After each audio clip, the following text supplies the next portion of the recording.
người, chào mừng mọi người đã đến với kênh YouTube của Noli.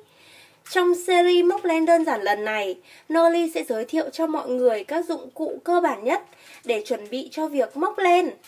Đầu tiên, thứ không thể thiếu đó chính là len sợi. Tiếp theo, mọi người cần chuẩn bị thêm một cây kim móc. Lựa chọn kim móc như thế nào thì phụ thuộc vào kích thước của len sợi.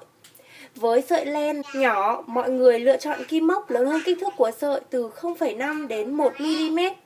Với sợi len to, mọi người lựa chọn kim móc lớn hơn kích thước của sợi từ 2 đến 3mm, thậm chí là 4mm. Các bạn lưu ý rằng việc lựa chọn kim móc phù hợp với len sợi sẽ góp phần không nhỏ vào thành công của sản phẩm. Tiếp đến, mọi người cần chuẩn bị một cây kim khâu. Kim khâu len có kích thước lớn hơn kim khâu thường và phần đầu của chúng sẽ tù chứ không nhọn. Kim khâu len sẽ giúp mọi người giấu những sợi len thừa vào bên trong sản phẩm, hoặc chúng có tác dụng ráp các bộ phận lại với nhau. Ngoài ra thì chúng còn dùng để khâu mắt, mũi, miệng cho thú bông, cũng như là khâu trang trí cho sản phẩm handmade.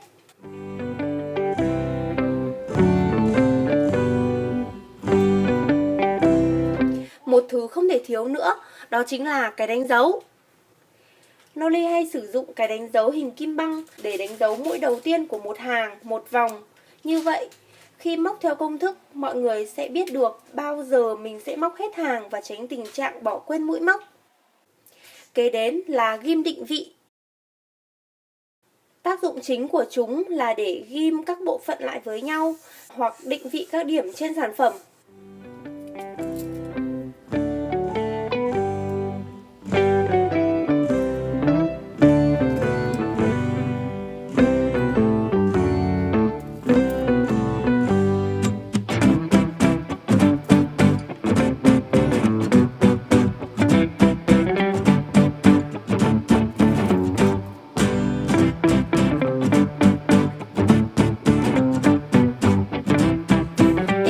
Là dụng cụ đếm dòng cầm tay.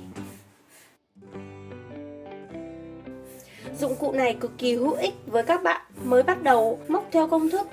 Nó sẽ hình thành thói quen đếm dòng mỗi khi bắt đầu một hàng mới. Dụng cụ giúp cho mọi người không phải đếm đi đếm lại các hàng mà mình đã móc, mà chỉ cần đối chiếu số hàng trên dụng cụ với số hàng trên công thức mà mọi người đang học là được. Cuối cùng sẽ là một chiếc kéo. Bản thân Noli rất thích sưu tầm kéo. Kéo không chỉ dùng để cắt những sợi len thừa, mà kéo còn được coi như một phụ kiện chụp ảnh, được Noli mang vào những bức ảnh chụp sản phẩm handmade của mình. Như vậy, mọi người đã biết được chính xác những dụng cụ cần thiết để bắt đầu vào học móc len rồi. Hy vọng những thông tin Noli chia sẻ sẽ giúp ích được cho các bạn. Đừng quên ấn like và subscribe kênh YouTube của Noli Handmade. Bấm vào biểu tượng quả chuông để là người sớm nhất xem được video mới nhất của Noli. Bye!